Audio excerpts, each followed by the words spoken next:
Good morning 10th class.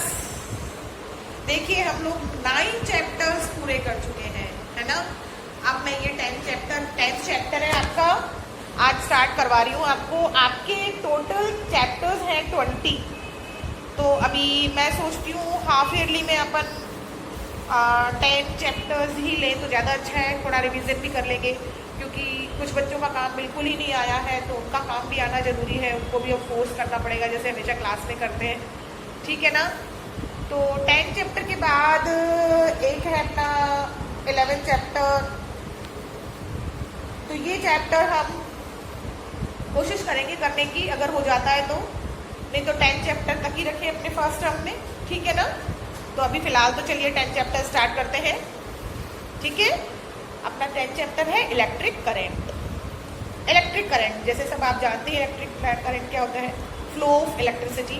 अपने सबके घरों में इलेक्ट्रिक डिवाइस चलते हैं, फैन चलता है, फ्रिज चलता है, एसी चलता है, आयरन चलती है, सब इलेक्ट्रिसिटी से ही चलते हैं। तो flow of electricity is called electric current, ठीक है। तो देखिए इसमें क्या है, as the flow of heat is from a hotter body to a colder body and the rate of flow of heat is called thermal current. Rate of flow of heat is called thermal current. Same as the flow of charge in a conducting wire is from higher potential to a lower potential point, and the rate of flow of charge is called electric current.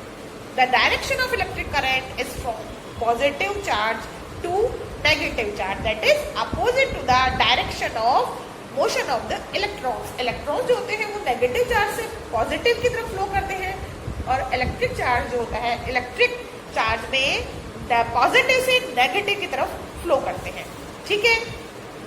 तो देखिए the following amount of charge from a point in any electric circuit in unit time is called electric current, और in other words electric current is the rate of flow of charge.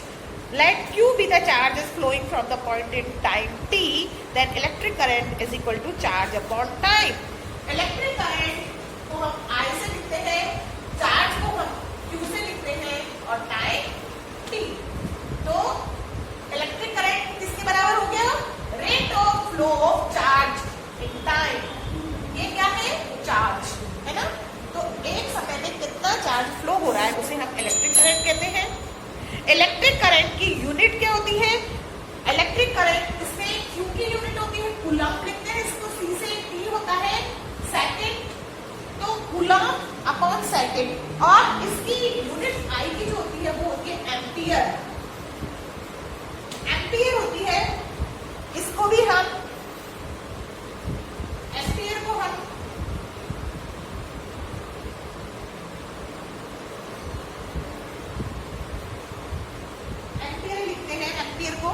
ऐसे लिखते हैं, शायद अभी आगे आ जाएगा, ठीक है। देखते हैं अभी इसमें, बताती हूँ मैं आपको एम्पियर को।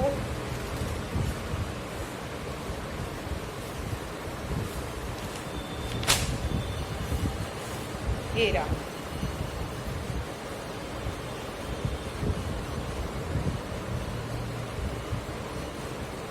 एम्पियर को ए से लिखते हैं, हाँ ठीक है। एम्पियर को लिखते हैं हम ए से, ठीक है। अब देखिए डेफिनेशन ऑफ 1 एम्पियर क्या हुई? जब एक यूनिट चार्ज 1 सेकेंड में फ्लो होता है उसे 1 एम्पियर करंट कहा जाता है। यही कहा इसमें, देखिए if 1 coulomb charge is flowing from a point in any electric circuit in 1 second, then 1 ampere current will flow in that circuit, ठीक है। अगर ये भी 1 है चार्ज और सेकंड में 1 है, तो 1 एम्पियर करंट फ्लो होगा। कितना एम्पियर? 1 एम्पियर करंट फ्लो होगा, ठीक है। अब देखिए इसमें ये न्यूमेरिकल दे दिया, determine the number of electron in a coulomb of charge. Actually जो Q is equal to NE है अपना कूलम चार्ज, इसकी वैल्यू फिक्स होती है 1.6 इंटू 10⁻⁻⁹। इलेक्ट्रॉनिक चार्ज, एक इलेक्ट्रॉन के ऊपर जो चार्ज होता है इसकी वैल्यू फिक्स होती है 1.6 इंटू 10⁻⁻⁹। तो 1 अपॉन, तो n इज इक्वल टू क्या हो गया? कितने? n का मतलब क्या हुआ? नंबर ऑफ इलेक्ट्रॉन्स, ठीक है। तो इसमें इस तरह से न्यूमेरिकल निकाल लिया। आगे और आएंगे न्यूमेरिकल तो बहुत सारे। अब potential and potential difference. Electric potential gives the direction of electric flow of a charged body.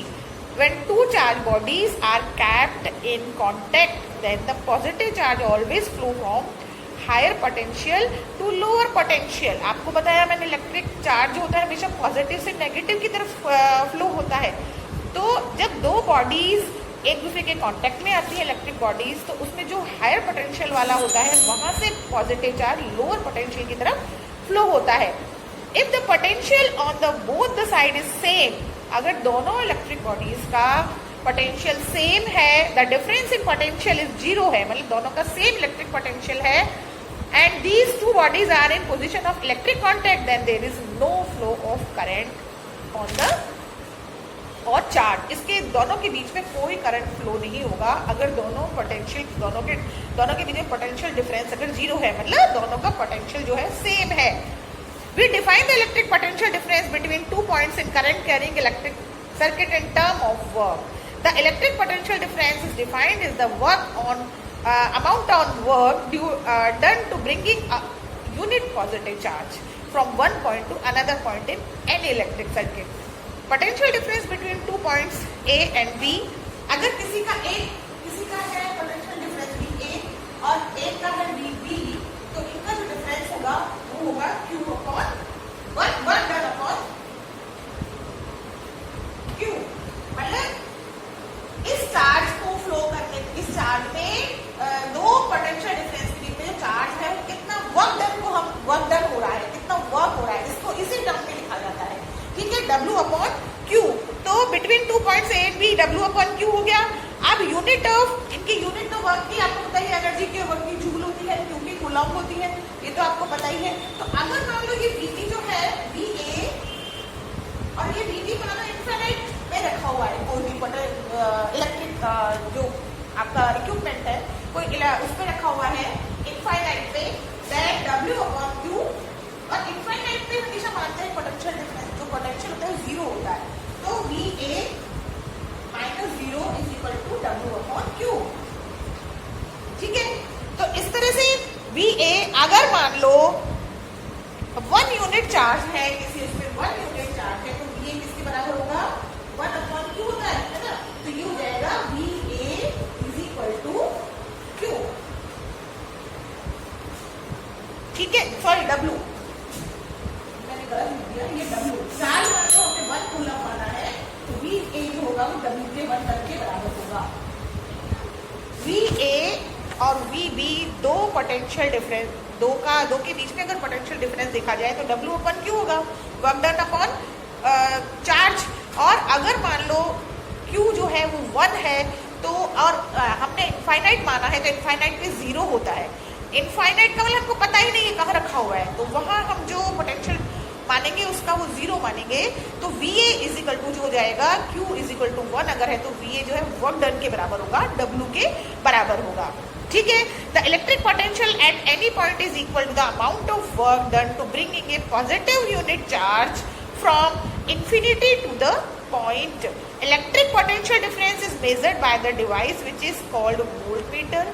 Voltmeter is connected in parallel combination between 2 points in which the potential difference is measured. देखिए, जो electric current होता है वो तो ammeter से नापा जाता है, उसका जो नापने का इक्विपमेंट होता है वो एमीटर कहलाता है, और पोटेंशियल डिफरेंस नापने का जो इक्विपमेंट होता है वो वोल्टमीटर कहलाता है. वोल्टमीटर जो होता है वो किसी भी इलेक्ट्रिक सर्किट के पैरेलल में होता है, और जो एमीटर होता है सीरीज में होता है. सीरीज और पैरेलल का मतलब समझते हैं ना, वोल्टमीटर हमेशा किसी के भी पैरेलल में होता है. मतलब अगर कोई ये इलेक्ट्रिक सर्किट है तो यहाँ होगा, ये दोनों इस तरह से कनेक्टेड होंगे, और अगर एमीटर है तो वो इस तरह से होगा, यहाँ होगा. समझ में आया? और इसमें पैरेलल होगा तो मतलब यहाँ होगा, तो ये पैरेलल हुआ और ये जो हुआ वो सीरीज में हुआ. तो ये तो सीरीज में तो क्या होता है, एमीटर होता है, और वोल्टमीटर जो होता है वो पैरेलल होता है. समझ में आया? किसी भी इलेक्ट्रिक सर्किट के. अभी सर्किट आगे बताएंगे आपको.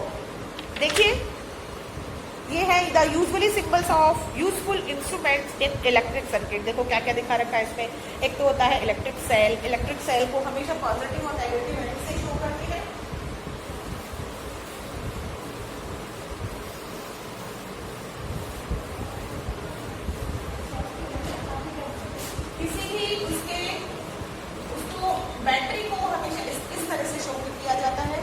और जैसे की और क्या होता है ना, ये हम स्विच ऑन ऑफ करते हैं ना, तो इसको इससे शो किया जाता है, ठीक है।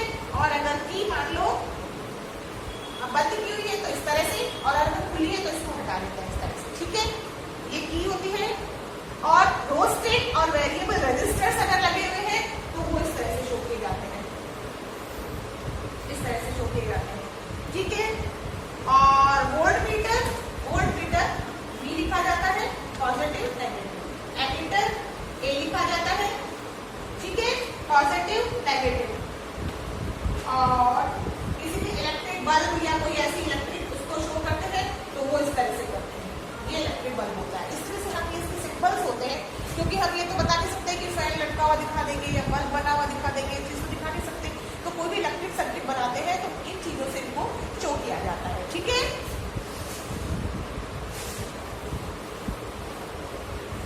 अब देखिए आगे है ओम्स लॉ। ओम्स लॉ बहुत इंपॉर्टेंट है, ध्यान से समझिए। In 1826, a German physicist, German Simon Ohm, expressed a law for the relationship between current passing through a conductor and the potential difference across its end. मतलब जो electric current और potential difference में क्या आपस में रिलेशन होता है वो बताया ओम ने। साइंटिस्ट एक जर्मन साइमन ओम, उन्होंने बताया this law is known as Ohm's law. According to this law, the current flowing in conductor is directly proportional to potential difference. मतलब जो potential difference होता है वो इसके proportional होता है I के।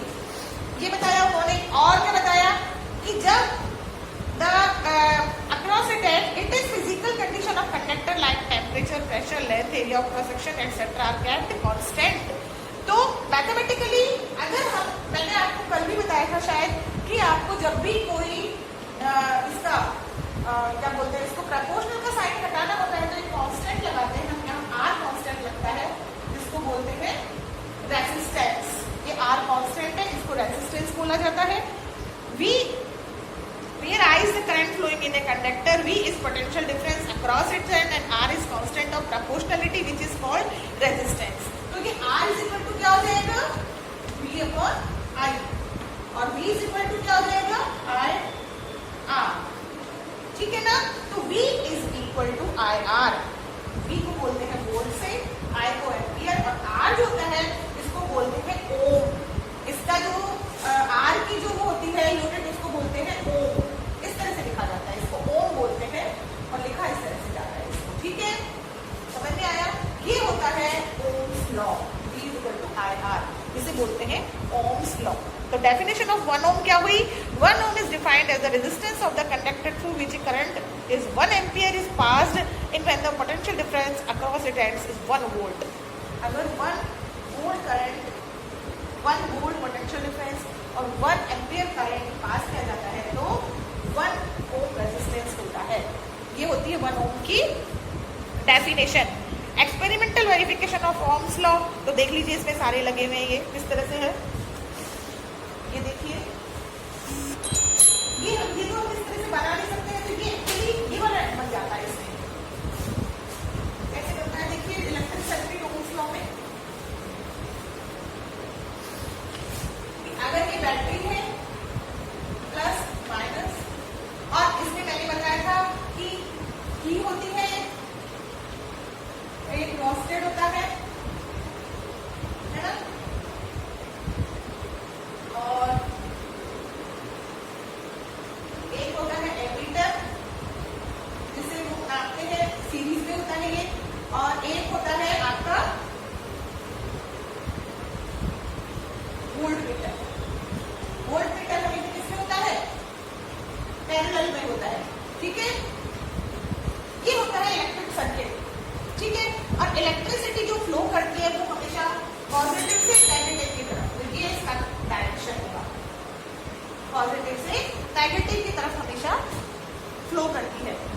ये रोस्टेड है और ये रेजिस्टेंस है, ये वोल्टमीटर है, ये अमीटर है और ये की है और ये बैटरी है, ठीक है।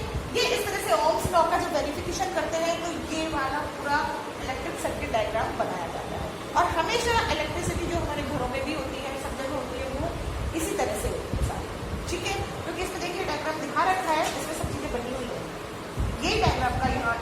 इलेक्ट्रिक सर्किट हमने शो किया है, ठीक है।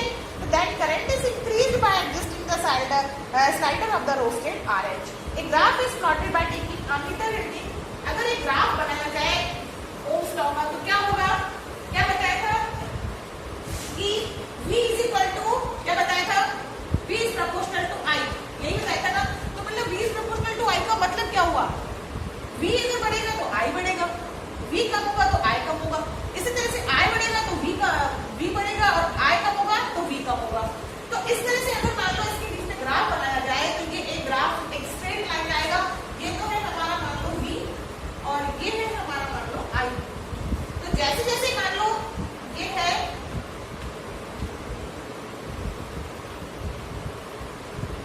तो ये इतना होगा, ये है तो ये इतना होगा, ये है तो ये इतना होगा। मतलब जैसे वो बढ़ेगा तो वो भी उतना ही बढ़ेगा। तो इस तरह से अगर इनके बीच की एक लाइन बनाई जाए तो सीधी लाइन आती है इस तरह से। ये होता है ओम्स लॉ का वेरिफिकेशन के लिए स्ट्रेट लाइन आती है, तो ये ओम्स लॉ है। तो ओम्स लॉ का अगर वेरिफिकेशन पूछा जाता है तो पहले तो ये आपको पूरा ये बनाना, ये करना पड़ता है इधर से, ये जो पूरा मैंने पहले मैथमेटिकल डेरिवेशन बताया ये, फिर उसके बाद आपको साइकिल डायग्राम बनाना पड़ता है और उसके बाद ये ग्राफ बनाना पड़ता है जिसमें स्ट्रेट लाइन आती है, ठीक है। ये हो गया ओम्स लॉ का वेरिफिकेशन। अब अगला पॉइंट अपने पास आता है रेजिस्टेंस।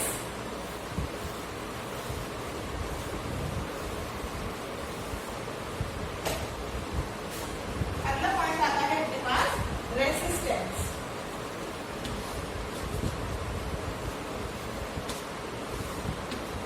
ठीक है, रेजिस्टेंस देखिए क्या है। Every conducting material is made up of many molecules, which molecules are made up by the atoms and the electrons are revolve around the nucleus in atom. The electrons in outermost shell are weakly bound by a force from the nucleus, so these free electrons are moved randomly. When potential difference is maintained across the end of the conductor, free electrons drift in a particular direction. During their movement in the conductor, free electrons collide with each other and with the atoms and ion in the conductor. These collisions obstruct the flow of electrons through the conductor. The opposition to the flow of electrons that arise due to the collision of electron with the atoms of the conductor is called the resistance of the conductor. क्या मतलब हुआ, देखिए कि the opposition, आपको पता क्या बताया कि इलेक्ट्रॉन्स जो है फ्लो करते रहते हैं, है ना। The potential difference is maintained across the end of the conductor. Free electrons drift in a particular direction. जो फ्री इलेक्ट्रॉन जो लास्ट ऑर्बिट में, आउटर मोस्ट ऑर्बिट में जो इलेक्ट्रॉन्स होते हैं वही मूव करते हैं, वो फ्री होते हैं तो ही मूव करते हैं वो, ठीक है। During their movement in the conductor, free electrons collide with each other. जब इनके बहुत सारे एटम्स जब होते हैं किसी भी इलेक्ट्रिक वायर में या किसी भी मटेरियल में, तो उनके जो एटम्स होते हैं, उनके जो इलेक्ट्रॉन जो होते हैं आपस में टकराते रहते हैं, ठीक है, आपस में कोलाइड करते रहते हैं each other and with the atoms and ion in the conductor. These collision offset the flow of electrons through the conductor. और ये जो आपस में टकराना होता है, इसी से ही लगातार इलेक्ट्रॉन जो है चक्कर लगाते रहते हैं, मूवमेंट करते रहते हैं। तो the opposition to the flow of electron, जो फ्लो ऑफ इलेक्ट्रॉन होता है उनका अपोजिशन में जो इलेक्ट्रॉन फ्लो होते हैं, that arise due to the collision of electron. Opposition का होता है जो आपस में टकरा के एक दूसरे से दूर भागेंगे, आपस में टकराएंगे एक दूसरे से दूर भागेंगे। तो इस तरह से जो arise due to the collision of electron with the atoms of the conductor is called the resistance of the conductor. जब किसी भी इलेक्ट्रॉन का आउटर मोस्ट ऑर्बिट में जो फ्लो होता है, तो जो आपस में टकराते हैं, टकराकर वो एक दूसरे से अपोजिट भागते हैं, इसको बोलते हैं रेजिस्टेंस, ठीक है। But the resistance is reciprocal of conductance. So if the resistance of conductor is less than the conductance of conductor is more. मतलब डिपेंडेंस ऑफ रेजिस्टेंस देखिए बताती हूँ मैं आपको क्या है। सबसे पहले कि the resistance of a conductor is depend on length of the conductor. अगर मान लो कोई वायर है, उसकी लेंथ के ऊपर कैसे डिपेंड करता है कि आर जो होता है रेजिस्टेंस, वो लेंथ के प्रोपोर्शनल होता है।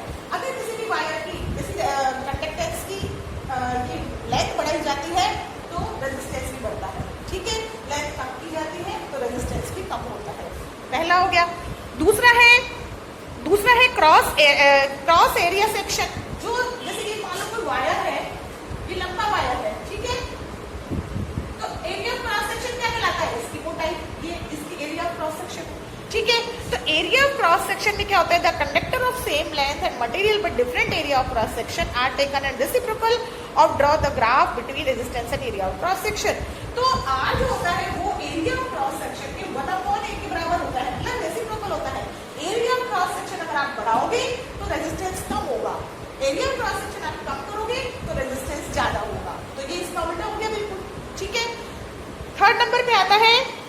अब इनको मान लो इन दोनों इक्वेशन को जोड़ दिया जाए तो क्या बनेगा, R is proportional to L upon A, यही बनेगा ना। L प्रोपोर्शनल होता है 1 अपॉन A इसके होता है।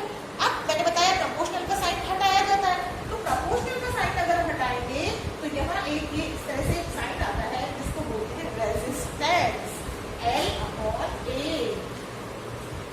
तो किसी भी ये होती है, इसमें K लगाया है, रेजिस्टिविटी K है ये इसमें।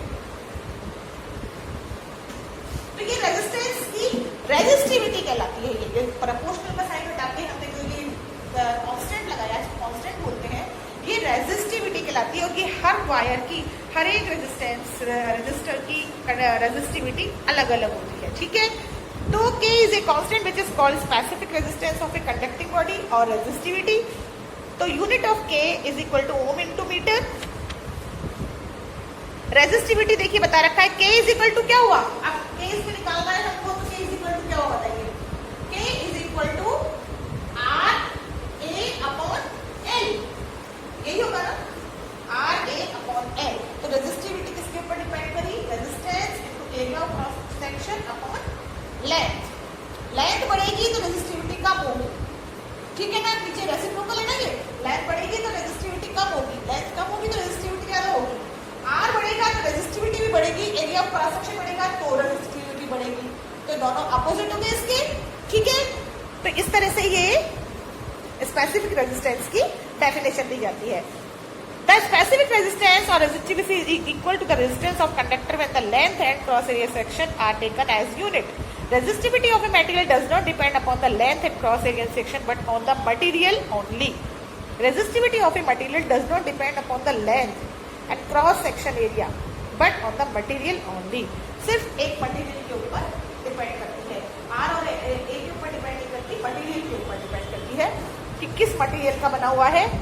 Dependence of resistance on temperature, temperature के ऊपर डिपेंड करता है रेजिस्टेंस। मतलब क्या हुआ कि the resistance of few metals like silver, copper, gold, etc. increases the resistance on increasing the temperature. जैसे जैसे टेम्परेचर बढ़ता है वैसे वैसे रेजिस्टेंस बढ़ता है।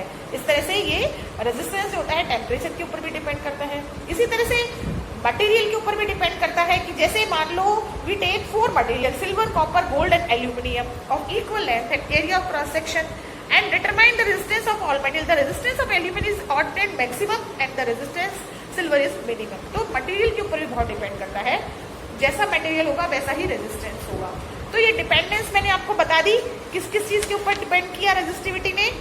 एक तो लेंथ के ऊपर, लेंथ ज्यादा है तो रेजिस्टिविटी ज्यादा है, लेंथ कम है रेजिस्टिविटी कम है। एरिया ऑफ क्रॉस सेक्शन इसके अपोजिट हो गया, रेसिप्रोकल हो गया। तीसरा है रेजिस्टिविटी जो है वो टेम्परेचर के ऊपर, टेम्परेचर ज्यादा है तो रेजिस्टिविटी ज्यादा है। और चौथा आ गया अपना मटेरियल के ऊपर, तो अलग अलग मटेरियल की रेजिस्टिविटी अलग अलग होती है। ठीक है, तो इतना